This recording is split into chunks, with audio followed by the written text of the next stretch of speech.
Olá! Começa agora mais uma edição do Indaiá Notícias, o telejornal que vai trazer para você tudo o que acontece na nossa cidade. E na edição de hoje você vai ver 24 famílias inscritas em projeto habitacional ganham casa própria. Caminhada pelo Movimento Amarelo mobiliza motoristas e pedestres. Primavera vence de goleada e se mantém na liderança da chave. Isso tudo você assiste agora no Indaiá Notícias. E a semana começou bem mais feliz para várias famílias que moravam em áreas de risco e agora estão a um passo da casa própria. 24 famílias contempladas com o projeto habitacional Tamoios 1 escolheram seu imóvel na última sexta-feira.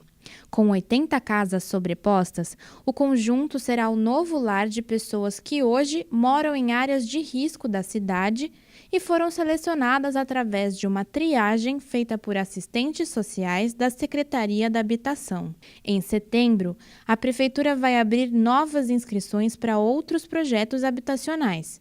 Com isso, a expectativa é ampliar a oportunidade para as famílias que estão em Indaiatuba há mais de 5 anos e ainda não são cadastradas nesse programa. Maria José Avelino de Oliveira.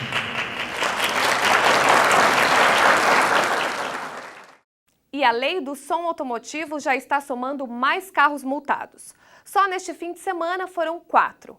Os veículos foram flagrados pela Guarda Civil e guinchados. Os condutores foram autuados e terão 5 dias para recorrer dessa decisão. Lembrando que o som não deve ultrapassar 60 decibéis e o valor da multa é superior a R$ 1.500. O Parque Ecológico ficou bem animado e colorido neste domingo com um evento incentivando a atividade física promovido pelo CEPREV. O Serviço de Previdência e Assistência Social dos Funcionários Municipais de Indaiatuba, o CEPREV, promoveu neste domingo no Parque Ecológico mais uma edição do Caminhando com o CEPREV. Foi uma manhã agitada que reuniu cerca de 350 pessoas, que chegaram cedo no local para retirar suas camisetas. O percurso começava no estacionamento do Parque Ecológico e seguia até a pista de skate, depois retornava para o ponto inicial, totalizando aproximadamente 4 quilômetros. O Caminhando com o CEPREV acontece anualmente e esta foi a segunda edição. O objetivo é incentivar a prática de atividade física e este ano, com o apoio do Banco do Brasil, a ex-jogadora de vôlei Virna participou da caminhada. E quem passou por lá conferiu um evento alegre com palhaços, algodão doce, pipoca e outras atividades como teste de glicemia, aferição de pressão arterial, alongamento, massagem e orientação nutricional. E a partir de hoje, quem assume a prefeitura da cidade é o vereador Luiz Alberto Pereira, o Cebolinha. Isso mesmo, o prefeito Reinaldo Nogueira está de férias, o que deixaria o cargo nas mãos do vice-prefeito Antônio Carlos Pinheiro. Mas ele também está de férias a partir de hoje. Então, pela lei orgânica do município, quem assume é o presidente da Câmara. Essa é a segunda vez que o Cebolinha assume a prefeitura. A primeira aconteceu em dezembro de 1994. E com a semana começando, os radares voltam a funcionar. Vamos saber onde eles estão.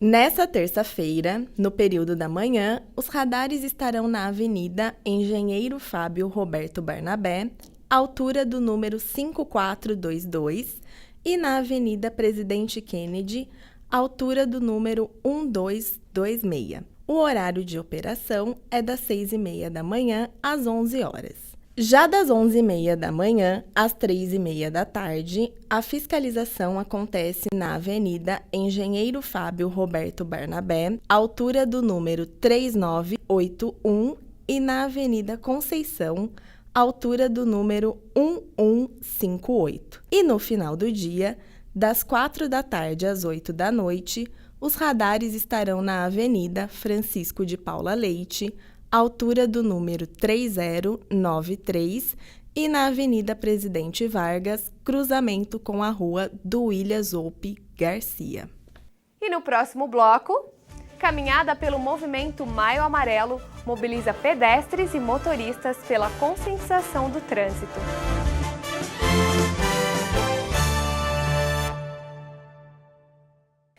Nós já contamos aqui no Indaiá Notícias que maio é o mês da conscientização no trânsito.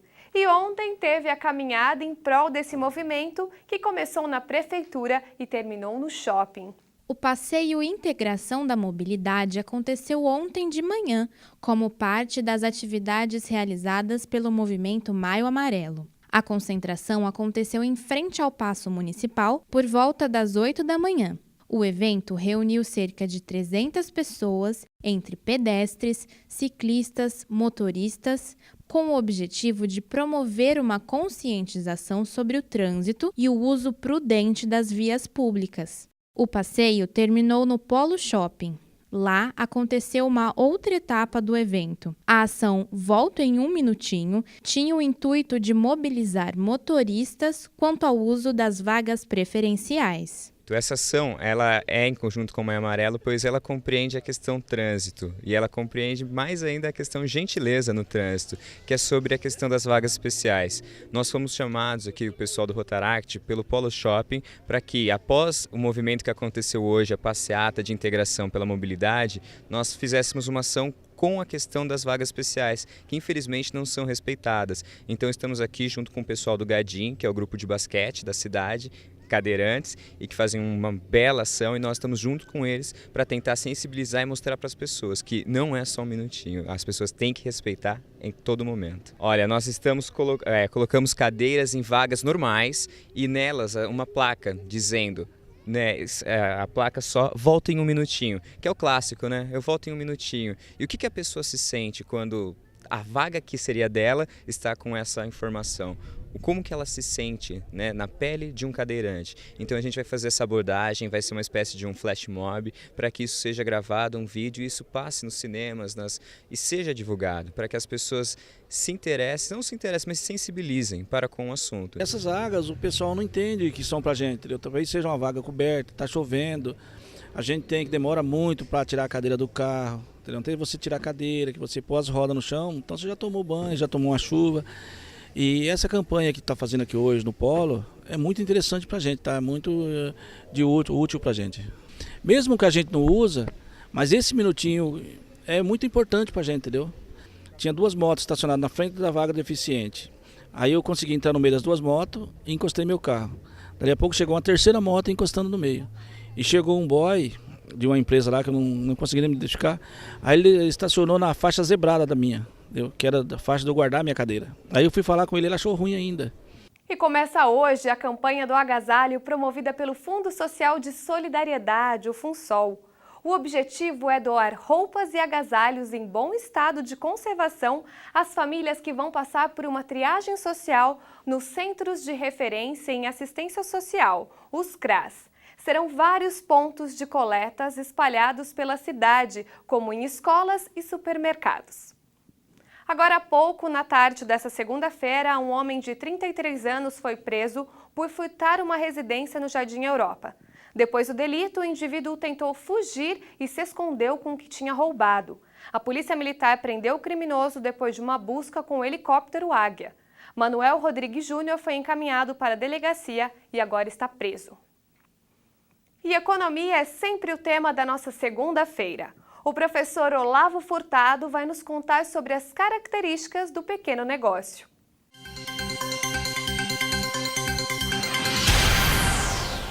Olá, eu preciso te confessar uma coisa. Eu adoro o pequeno negócio. Sabe aquele empreendedor do bairro lá? Aquele dono do carrinho de cachorro-quente ou da mercearia? Aquele cara que trata o seu negócio como business. E eu adoro citar padaria como estudo de caso, por exemplo, ou se você quiser, um case de sucesso. Eu me lembro de um dia ter entrado numa mercearia dessas pequenas e ter me deparado com uma situação bem inusitada. Eu fui lá na gôndola e tinha uma cartela de iogurte com 12 potinhos e cada potinho tinha uma etiqueta. Se eu não me engano era uma coisa assim, R$1. É que a dona da mercearia ela conhecia muito bem esse mercado aí, esse mercado que hoje a gente chama de nova classe média, classe C. E aí ela me explicou.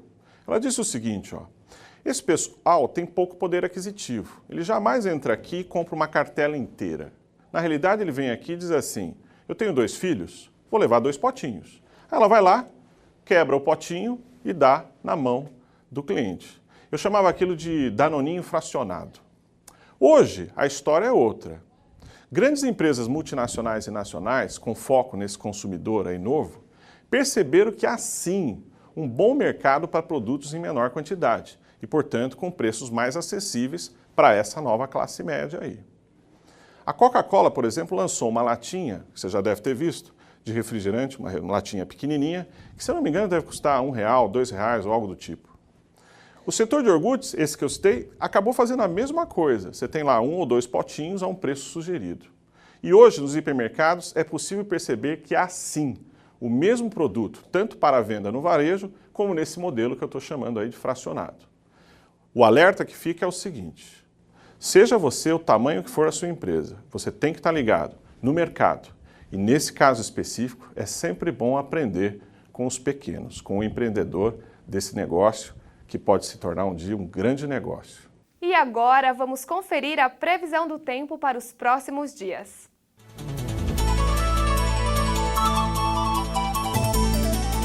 A semana deve ser nublada, com o sol aparecendo entre poucas nuvens. Não há previsão de chuva. Na terça-feira, a temperatura deve ficar entre máxima de 26 graus e mínima de 15. Na quarta-feira, a previsão é de máxima de 27 graus e mínima de 15.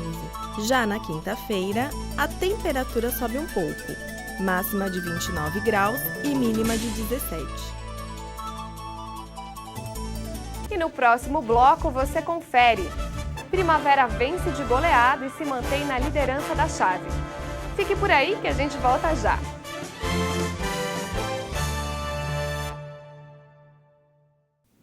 Esse mês a cidade fica cheia de shows e é claro que o Maio Musical está sempre presente no nosso telejornal.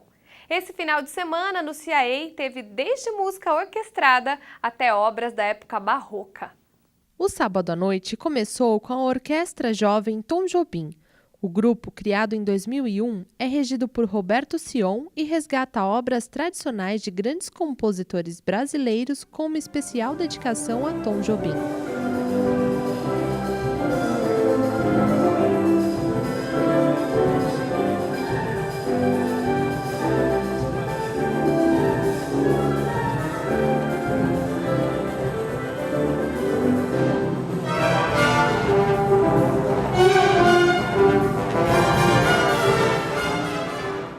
Além dessa grande homenagem, a apresentação contou com participação de um grupo convidado. A união dos estilos deu ao público a oportunidade de escutar os grandes clássicos do MPB com um charme ainda maior.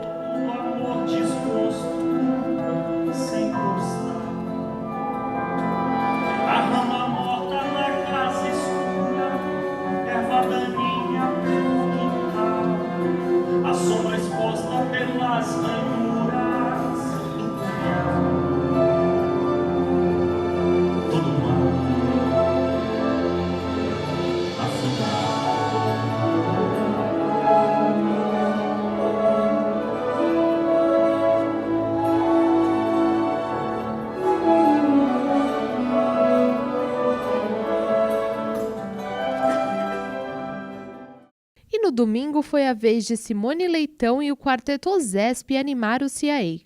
Fundado em 2008, o quarteto reúne músicos de diferentes influências musicais, italiana, brasileira, norte-americana e alemã.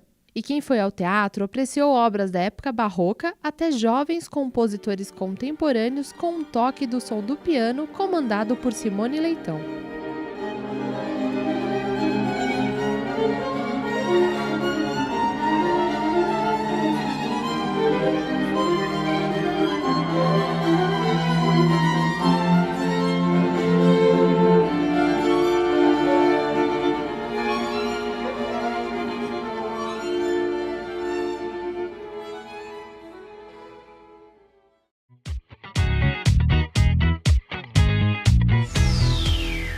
O time da cidade, nosso querido Primavera, fez a festa neste domingo com muitos gols em cima do Sérvia Hortolândia.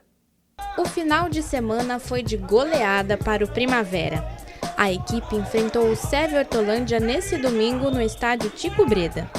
A equipe de Indaiatuba começou em desvantagem, Numa falha na reposição de bola do Primavera, Marcelo do Seve aproveitou e fez de primeira aos 10 minutos de jogo. 1-0 para o time de Hortolândia.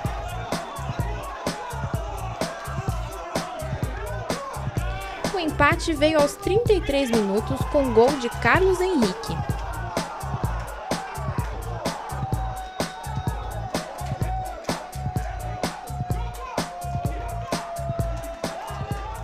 Logo em seguida, aos 35 minutos, foi a vez de Felipe virar o jogo.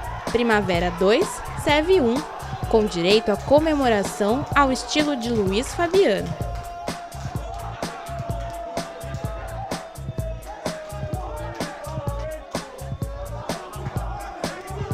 Para fechar o primeiro tempo, Rafael ampliou a vantagem com o terceiro gol do Primavera aos 44 minutos.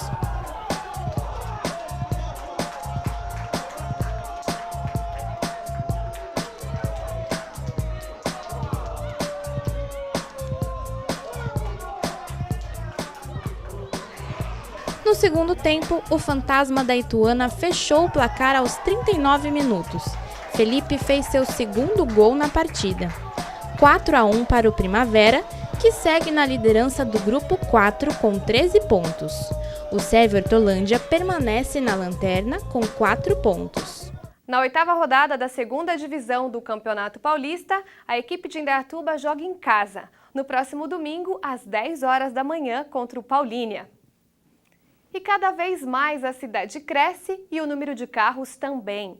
As rotatórias e os cruzamentos, aos poucos, estão ganhando a presença dos semáforos. O semáforo foi instalado no cruzamento da Avenida 9 de Dezembro com a Rua Eurico Primo Venturini e já está funcionando. Com isso, a Secretaria Municipal de Obras e Vias Públicas espera organizar o fluxo de carros, que é intenso nessa área, onde estão localizados um hospital, um clube de campo e uma faculdade. Além desse semáforo, outros 27 já foram colocados na cidade desde 2009. Um deles foi em fevereiro, no cruzamento da Avenida Ário Barnabé com a Rua João Martini, no Jardim Morada do Sol. Em novembro de 2013, outro equipamento foi colocado na Avenida Francisco de Paula Leite com a Alameda Filtrosman. Em outubro de 2011, a rotatória da Avenida Conceição, próximo ao Telhadão, foi desativada e ganhou um sistema de sinalização de 3 fases. O objetivo é oferecer mais segurança e adaptar a estrutura de trânsito ao tráfego que, assim como a cidade, cresce a cada ano. Até o final de maio devem ser iniciadas as obras para a desativação da rotatória do AOC e instalação de um semáforo no local. Outro ponto que terá o trânsito ordenado por semáforo será a Avenida Presidente Vargas, no acesso ao Parque São Lourenço. Essa obra está prevista para o mês de julho. E termina agora mais uma edição do Indaia Notícias. Obrigada pela sua companhia, tenha um ótimo começo de semana e nos vemos amanhã com mais notícias da nossa cidade. Até lá!